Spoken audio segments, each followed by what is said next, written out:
you haven't read Paradise Lost by John Milton, it is a must read.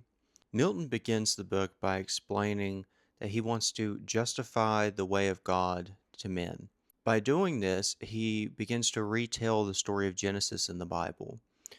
And I think what's so interesting about this story is it begins right in the middle of fall when Satan's cast out of hell. And he goes into great and beautiful detail describing the horrors of hell and how betrayed Satan feels, and how Satan's anger begins to build towards God, and how he plans to reenact his vengeance on God by claiming mankind as his own. Then from there, it goes into detail about Adam and Eve's time in Eden, and then it fleshes out the retelling of how Satan got kicked out of heaven. In short, it's so beautiful. Milton has a very picturesque and flowery way of writing that just sucks you in.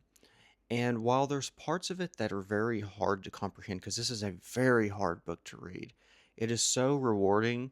And my best piece of advice is just to push through those really hard parts because it is so rewarding.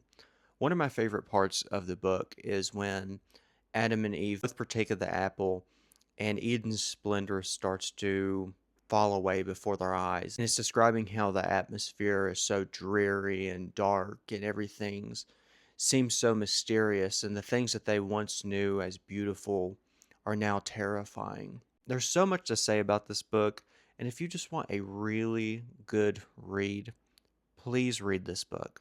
It is an essential. See ya.